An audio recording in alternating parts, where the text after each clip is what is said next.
Je passe le plus clair de mon temps entre l'Espagne et Berlin. Je vais bientôt switcher ma chaîne de anglais à français.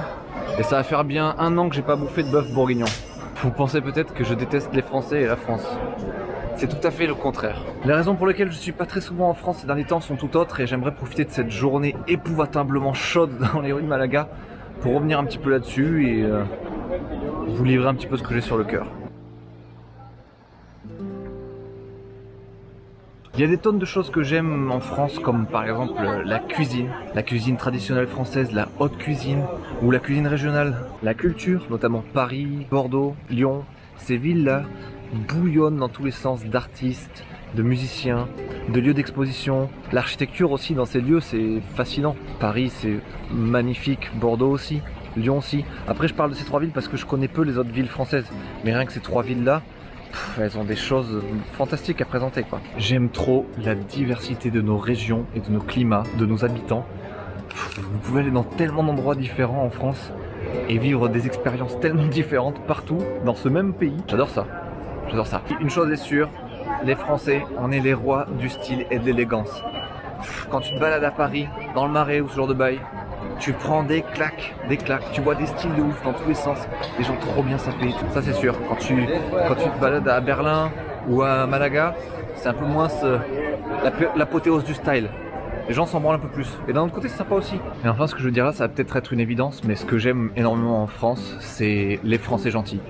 Et je précise les Français gentils parce que il y a des Français qui sont de vrais trous du cul, comme partout dans le monde de toute manière, et il y a des Français qui sont adorables, et ceux-là, bah, c'est juste le feu, je m'entends trop bien avec eux, j'aime trop l'humour français, la culture française, l'éducation française, les Français qui sont bien éduqués, je les kiffe trop. Je trouve que c'est merveilleux de les avoir en tant que potes, on rigole en permanence, on peut avoir des discussions super intéressantes, super intelligentes, assez profondes, et voilà. Pour eux, gros kiff sur vous, je vous chéris comme personne d'autre. Et maintenant, il y a d'autres choses que j'aime pas. Un des trucs les plus importants qui fait que je me sens vraiment bien à Malaga et à Berlin et très mal en France, en tout cas à Paris, c'est la sécurité. Je me sens pas en sécurité à chaque fois que je suis à Paris. Et ça, c'est un truc que j'ai découvert en squattant les autres pays justement, en squattant Tokyo, en squattant Berlin, en squattant Malaga. Dans ces villes-là, je me sens si bien. Je suis jamais stressé, jamais inquiet pour quoi que ce soit, alors qu'à Paris, en France, à Bordeaux aussi, j'étais toujours en train de checker mes poches quand je sortais d'un endroit un peu animé avec pas mal de monde, ou alors quand je rentre tard le soir, croiser quelqu'un dans une rue sombre, c'est toujours un petit peu flippant, tu dis toujours putain merde qu'est-ce qui va m'arriver. Et en effet ici j'ai déjà eu des galères à Paris, le soir en rentrant quoi, des galères où tu sais pas si tu vas devoir vider tes poches, te mettre à courir comme un fou, ou alors te mettre à te battre. Et moi ça, j'ai pas du tout envie de vivre avec ce genre de sentiment, de ce genre de sensation.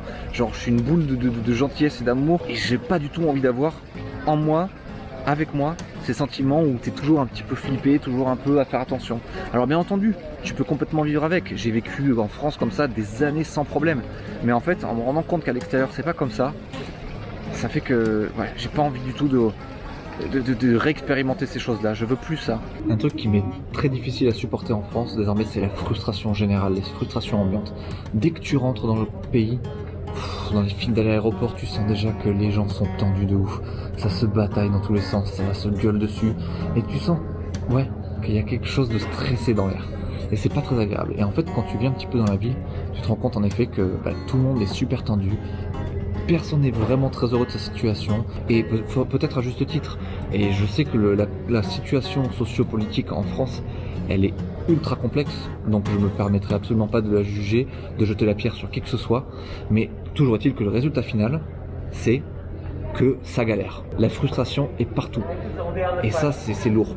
Ça crée des tensions, ça crée des situations pas très agréables à vivre, complètes. Et un truc, j'ai l'impression, qui contribue peut-être à alimenter tout ça, c'est que, en tout cas à Paris, je parle que de Paris là maintenant, rien ne marche. C'est d'une galère. Je suis revenu cet été, les Vélib, ils étaient tous cassés, il n'y avait rien qui fonctionnait bien.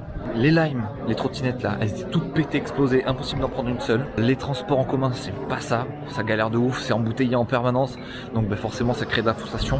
Il y a trop de monde, on est tous les uns sur les autres, du coup quand t'es dans les bouchons, tassé dans un bus de ouf, etc. Forcément, tu commences à être un petit peu énervé, excité par tout ça et ça crée pas un climat général de malade. Voilà, beaucoup de choses. Et puis le dernier truc, le jour où je dois me barrer de Paris, je dois y aller en avion. je prends le RER, mon RER est annulé à la dernière seconde par la RATP, sans aucun message, sans aucune annonce ni rien, c'est juste annulé. Je me suis retrouvé sur le quai avec plein de gens qui devaient aller travailler à l'aéroport, des pauvres gens qui bossent en permanence à l'aéroport dans des conditions assez misérables, et ils me disent bah ouais bah c'est ça, c'est la RATP, c'est approximativement tout le temps, on se retrouve comme de la merde, on sait pas comment aller au travail, etc. C'est galère. Donc du coup les 2 personnes avec qui j'étais, je les ai embarqués avec moi dans mon Uber pour les amener au travail, mais bon c'est n'importe quoi. Si eux c'est leur quotidien, c'est ça, c'est d'avoir des trucs annulés en permanence sans aucune raison de la part de la RATP, c'est un peu galère. Donc ça franchement pas GG la RATP, je trouve que vous faites pas un super boulot et ça contribue à créer une ambiance un peu de merde à Paris, donc pas GG.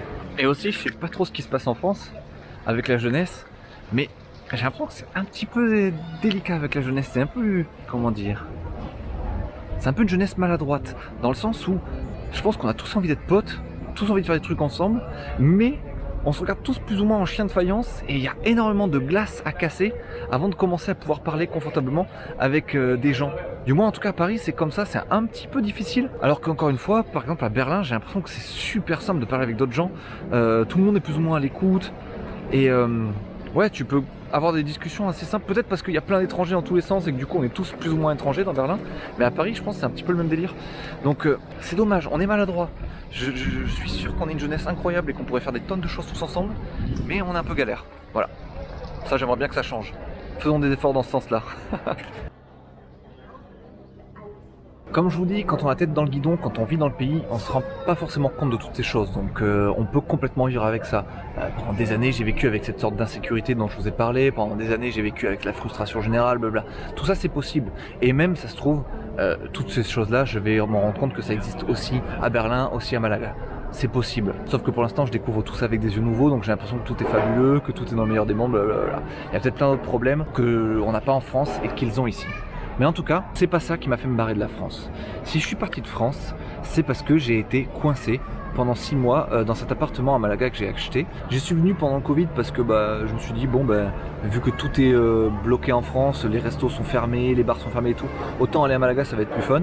Et en fait j'ai passé 6 mois ici, juste fou. Et puis ensuite j'ai trouvé l'amour ici. J'ai découvert une Espagnole qui vit à Berlin. Donc du coup j'ai découvert Berlin.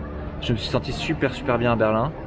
Et donc c'est pour cette raison que je vais probablement m'y installer prochainement là, parce que je sens que c'est un endroit dans lequel je vais pouvoir écrire les prochains chapitres de ma vie d'une superbe manière et aussi faire pas mal de bonnes vidéos YouTube là-bas. Enfin je sens que cette ville m'appelle et m'attire. J'avais pas envie spécialement de quitter la France, mais au final c'est les aléas de la vie qui m'ont fait un petit peu quitter le pays et prendre un petit peu de recul, prendre un petit peu de hauteur par rapport au pays et me rendre compte qu'il y a pas mal de choses qui vont pas, comme je vous décris dans cette vidéo. J'espère que tout va se passer pour le mieux pour tous ceux qui restent en France et probablement que je reviendrai un jour quand je le sentirai. J'espère en tout cas que vous serez toujours là pour m'assurer ce lien que j'ai avec la France et qui me fait énormément plaisir. Je vous dis à très bientôt, c'était Benjamin Code, ciao ciao.